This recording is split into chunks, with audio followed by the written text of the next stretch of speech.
कहानी शुरू होती है और हम देखते हैं कि शहर के ऊंची ऊंची दीवारों से पूरी तरह घेर दिया गया था। अब कोई भी इंसान वहां कदम रखने की हिम्मत नहीं करता था क्योंकि यह जगह ज़ॉम्बियों का साम्राज्य बन चुकी थी। यहाँ तक कि एक म्यूटेंट बाघ भी वहां मौजूद था। सिर्फ एक ही दिन में पूरा शहर तबाह हो गया था। हालात को काबू में रखने के लिए सेना ने कई आत्मघाती दस्ते भेजे। उनका मिशन था समय खरीदना ताकि शहर के चारों ओर बनाई जा रही दीवार पूरी हो सके। शहर के अंदर कुछ खास लोग भी मौजूद थे। उनकी लड़ने की क्षमता बेहद जबरदस्त थी। अनगिनत ज़ॉम्बियों का सामना करते हुए भी वे घबराए नहीं। उन्होंने मिलकर एक टीम बनाई और शहर से बाहर निकलने की कोशिश की। जब दीवार का आखिरी हिस्सा बंद हुआ तो पूरा शहर आधिकारिक रूप से ज़ॉम्बियों के राज्य में बदल गया। लेकिन ज़ॉम्बियों की संख्या अब भी बहुत ज्यादा थी, इसलिए तय किया गया कि कुछ दिनों बाद एक छोटा परमाणु बम गिराकर पूरे शहर और सभी ज़ॉम्बियों को नष्ट कर दिया जाएगा। यह खबर सुनते ही एक जापानी अरबपति घबरा गया क्योंकि शहर के अंदर उसके सुरक्षित वॉल्ट में 20 करोड़ डॉलर रखे थे। उसने दा जुआंग से कहा कि अगर वह यह पैसा वापस ले आए तो उसे 5 करोड़ डॉलर इनाम में मिलेंगे। दा जुआंग पहले स्पेशल फोर्स का सैनिक था और उन गिने चुने लोगों में से एक था जो इस शहर से जिंदा बाहर निकले थे। लेकिन अपनी संक्रमित पत्नी को बेटी के सामने मारने के बाद उसने यह काम छोड़ दिया था और अब बर्गर बेचकर जीवन चला रहा था। शुरू में वह इस मिशन को स्वीकार नहीं करना चाहता था क्योंकि शहर के अंदर अब सिर्फ मौत और ज़ॉम्बियों का राज था। लेकिन 5 करोड़ डॉलर और अपनी बेटी के प्रति अपराध बोध ने उसे सोचने पर मजबूर कर दिया। पूरी रात विचार करने के बाद उसने मिशन स्वीकार कर लिया। यह काम अकेले करना असंभव था, इसलिए उसने कुछ भरोसेमंद लोगों को इकट्ठा कर एक आत्मघाती टीम बनाई। टीम का हर सदस्य अपने हुनर में माहिर था और लगभग सभी ज़ॉम्बियों के बीच लड़कर बच निकले अनुभवी योद्धा थे। द जुआंग टीम का सबसे ताकतवर सदस्य था। हेजी बिजली से ज़ॉम्बियों को मारता था और उसका सबसे भरोसेमंद साथी था। मेईजी, जिसे लोग एयरपोर्ट कहते थे, एक बेहतरीन पायलट थी। आवेई एक लाइव स्ट्रीमर था। श्याओ शुआई ताले खोलने का मास्टर था। सोंग जिए ज़ॉम्बियों का विशेषज्ञ था। इसके अलावा एक अस्थायी सदस्य और अरबपति का भेजा हुआ सांग ब्याओ भी टीम में शामिल थे। इसी दौरान द जुआंग की बेटी श्याओ मेई भी साथ चलने की जिद करती है क्योंकि उसकी सहेली और उसका परिवार शहर में फंसे हुए थे। बहुत समझाने के बाद भी जब वह नहीं मानी तो दा जुआंग उसे साथ ले जाने के लिए तैयार हो गया। सारी तैयारी पूरी होने के बाद टीम मिशन पर निकल पड़ी। जैसे ही उन्होंने लोहे का विशाल दरवाजा खोला, सड़ी हुई लाशों की भयानक बदबू ने उनका स्वागत किया। सामने लाशों के ढेर पहाड़ की तरह जमा थे। सोंग जिए ने बताया कि ये सूखे हुए कमजोर ज़ॉम्बी हैं जो बारिश का पानी मिलने पर फिर से जीवित हो सकते हैं। यह सुनकर सभी और ज्यादा सतर्क हो गए। अचानक एक भयानक दहाड़ सुनाई दी। उनके सामने एक ज़ॉम्बी सफेद बाघ खड़ा था। उसने इंसानों की गंध महसूस की लेकिन हमला करने के बजाय वहां से चला गया। तभी सोंग जिए ने गंभीर स्वर में कहा, यह बाघ अपने मालिक को खबर देने गया है। इसके बाद उसने तुरंत लिन शी गोंग के पेट में गोली मार दी और सभी को बताया कि इंसानों ने ज़ॉम्बियों को कैद नहीं किया बल्कि ज़ॉम्बियों ने इस शहर को अपना साम्राज्य बना लिया है। पहला प्रयोगात्मक संक्रमित जीव ही ज़ॉम्बी राजा था। उसके द्वारा संक्रमित विशेष ज़ॉम्बी सामान्य ज़ॉम्बियों से कहीं अधिक बुद्धिमान, शक्तिशाली और अनुशासित थे। अब यह साफ था कि उनकी मौजूदगी का पता चल चुका है और इस स्थिति में उनके पास केवल एक ही रास्ता बचा जब तक वे बहुत बड़ा हंगामा नहीं करेंगे। ज़ॉम्बी राजा एक आंख खोलकर और एक आंख बंद करके उन्हें नजरअंदाज कर देगा और क्वारंटीन कैंप में अनगिनत बुरे काम कर चुके उस अस्थायी कर्मचारी को बलि के रूप में चढ़ाना सभी को बिल्कुल उचित लगा। यह सुनकर किसी ने भी विरोध नहीं किया। कुछ ही देर बाद एक भयानक दहाड़ सुनाई दी। जैसा कि सोंग जिए ने कहा था, 2 विशेष ज़ॉम्बी वहां पहुंचे। ज़ॉम्बी रानी और उसका निजी अंगरक्षक। जमीन पर रखा उपहार देकर रानी बहुत खुश हुई। उसके हाव भाव मानो कह रहे थे, तुम इंसान नियमों को अच्छी तरह समझते हो, अंदर जो भी है ले सकते हो। इसके बाद वह खुशी खुशी बलि को लेकर ज़ॉम्बी राजा के ठिकाने पर चली गई। वहां कुछ ही देर में ज़ॉम्बी राजा भी आ गया, लेकिन शिकार खाने से पहले उसने अपनी रानी के साथ प्यार जताया। तभी पता चला कि ज़ॉम्बी रानी गर्भवती थी। यह देखकर साफ हो गया कि ज़ॉम्बी राजा अपनी रानी और होने वाले बच्चे से बेहद प्यार करता था। पूरा ज़ॉम्बी साम्राज्य इस खबर से खुशी से झूम उठा। फिर उसी जश्न में अस्थायी कर्मचारी को खा लिया गया। उधर टीम ने सुरक्षा के लिए इमारत के अंदर वाले रास्ते से आगे बढ़ने का फैसला किया, लेकिन अंदर पहुंचते ही वे हैरान रह गए क्योंकि वहां सैकड़ों सामान्य ज़ॉम्बी गहरी नींद में पड़े थे। उन्हें जगाने से बचने के लिए टीम ने सभी लाइटें बंद कर दी और ग्लो स्टिक्स की हल्की रोशनी में धीरे धीरे आगे बढ़ने लगी। तभी सांग ब्याओ ने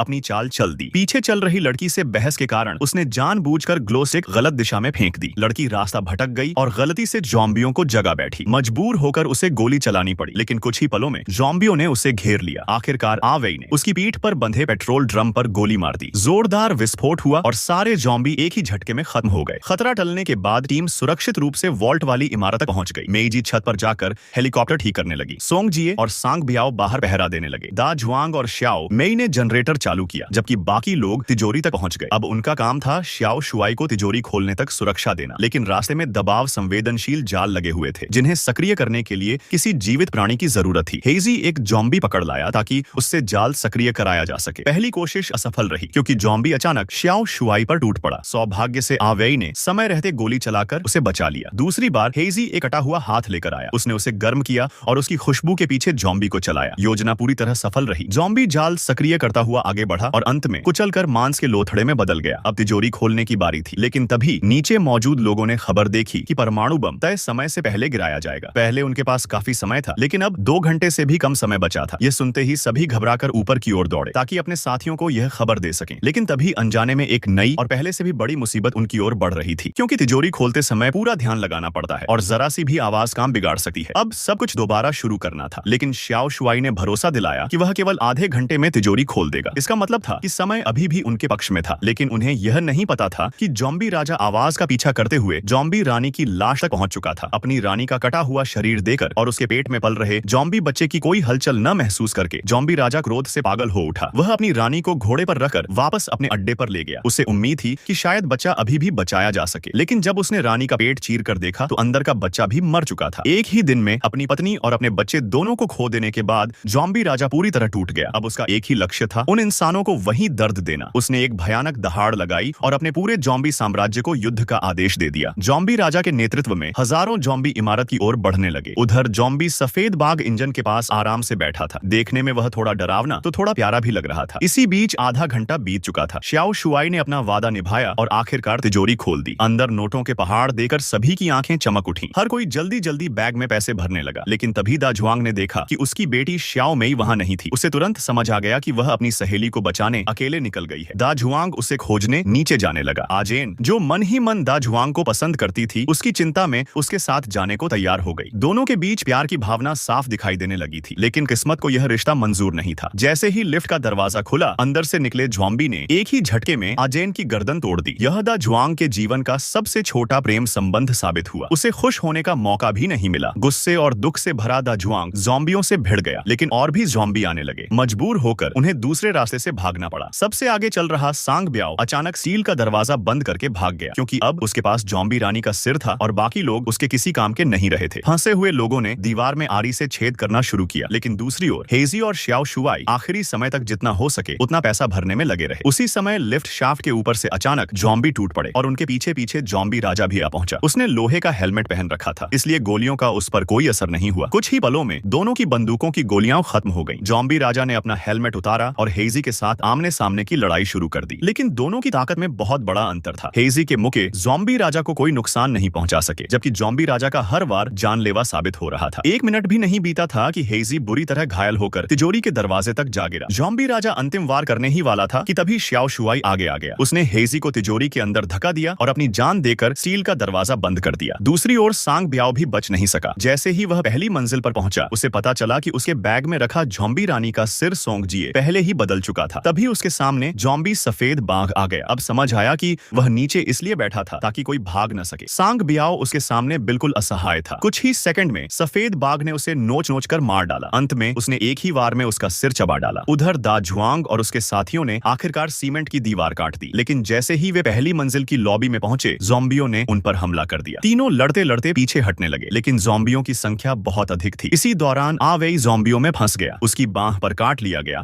और उसके बैग से पैसे भी नीचे गिर पड़े। अब न पैसा बचा था और न ही जान बचने की उम्मीद, इसलिए उसने अपने शरीर पर बंधे ग्रेनेड का पिन खींच लिया और ज़ॉम्बियों के साथ खुद को भी उड़ा दिया। अब केवल दा जुआंग और सोंगजिए बचे थे। वे दूसरी लिफ्ट से किसी तरह छत तक पहुंचे, लेकिन हेलीकॉप्टर में बैठने से पहले ही जॉम्बी राजा उनका पीछा करते हुए वहां पहुंच गया। दोनों को भागने का मौका देने के लिए सोंगजिए ने तुरंत एक योजना बनाई। उसने अभी भी पूरी तरह मृत न हुई जॉम्बी रानी को बाहर निकाला और जॉम्बी राजा को धमकाया कि अगर वह आगे बढ़ा तो वह रानी को खत्म कर देगा। साथ ही उसने दा जुआंग से कहा कि वह तुरंत हेलीकॉप्टर में बैठ जाए। सचमुच जॉम्बी राजा अपनी रानी से बहुत प्रेम करता था। इतनी बुरी हालत में भी वह उसे छोड़ने को तैयार नहीं था। उधर हेलीकॉप्टर सफलतापूर्वक उड़ान भर चुका था, लेकिन जैसे ही सोंगजिए का ध्यान एक पल के लिए भटका, जॉम्बी राजा ने एक मोटी लोहे की छड़ उठाई और उसे पूरी ताकत से फेंक दिया। लोहे की छड़ सीधा जाकर सोंगजिए के शरीर को भेती हुई दीवार में धंस गई। सोंगजिए समझ गया कि अब उसका अंत निश्चित है। सोंगजिए दीवार में बुरी तरह जड़ दिया गया था। उसे समझ आ गया कि अब उसका बचना नामुमकिन है, इसलिए उसने आखिरी बार जॉम्बी रानी का सिर ऊंचाई से नीचे फेंक दिया। बेचारी रानी नीचे गिरते ही टुकड़ों में बिखर गई। उधर हेलीकॉप्टर में बैठे दा जुआंग और मेईजी अब सुरक्षित निकल सकते थे, लेकिन दा जुआंग ने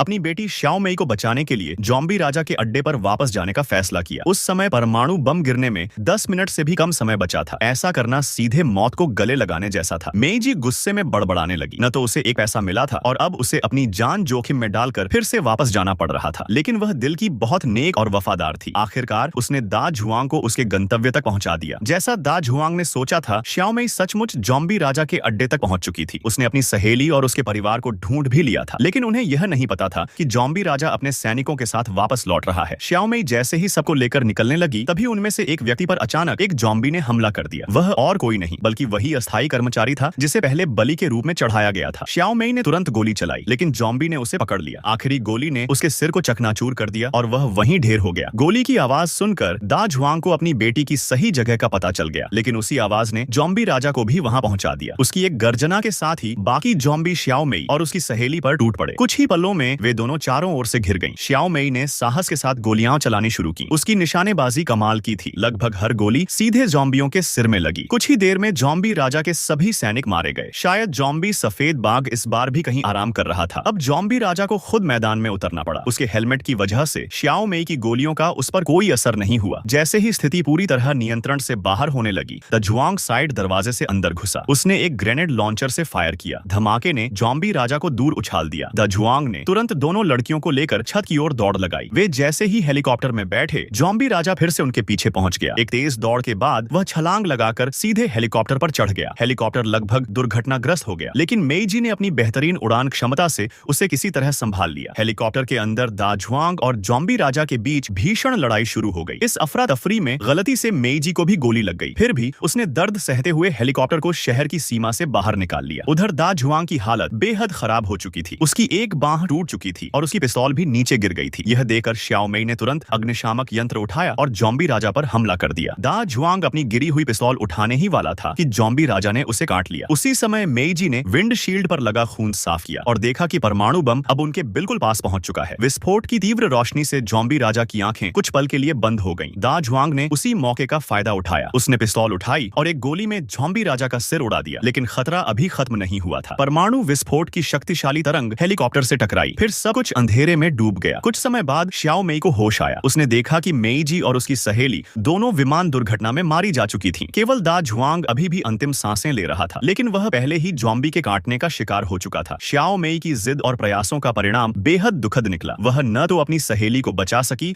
और न ही अपने पिता को। कुछ ही देर में दा झुआंग की सांसें थम गईं। जब वह दोबारा उठा तो अब वह इंसान नहीं बल्कि एक जॉम्बी बन चुका था। आंखों में आंसू लिए श्याओ मेई ने अपने ही पिता को गोली मारकर हमेशा के लिए मुक्त कर दिया। अब सवाल यह था कि क्या तिजोरी परमाणु विस्फोट को सह पाई? उत्तर था हाँ। तिजोरी के अंदर बंद हेजी जीवित बच गया और उसके साथ कई बैग नकदी से भरे हुए थे। वह बाहर निकला, एक कार चुराई और सीधे हवाई अड्डे पहुंच गया। उसका इरादा विदेश जाकर आलीशान जिंदगी जीने का था। शुरुआत में एयरपोर्ट कर्मचारी ने निजी विमान देने से मना कर दिया, लेकिन हेजी ने उसे ऐसा प्रस्ताव दिया जिसे ठुकराना असंभव था। कुछ ही देर में वह एक निजी जेट में बैठ चुका था। 2 एयर होस्टेस केवल उसी की सेवा कर रही थी। अमीरों की जिंदगी सचमुच अलग होती है, लेकिन जैसे ही उसने शराब का एक घूंट लिया, उसे कुछ अजीब महसूस हुआ। वह तुरंत वॉशरूम में गया। वहां उसने अपनी बांह पर एक साफ जॉम्बी काटने का निशान देखा। संभवतः जॉम्बी राजा से लड़ाई के दौरान वह संक्रमित हो गया था। हेजी बस हल्की सी मुस्कान के साथ रह गया। उसकी नई जिंदगी शुरू होने से पहले ही खत्म होने वाली थी और उस निजी विमान की मंजिल थी मैक्सिको। इसका मतलब था कि एक नई जॉम्बी महामारी अब फिर से शुरू होने वाली थी।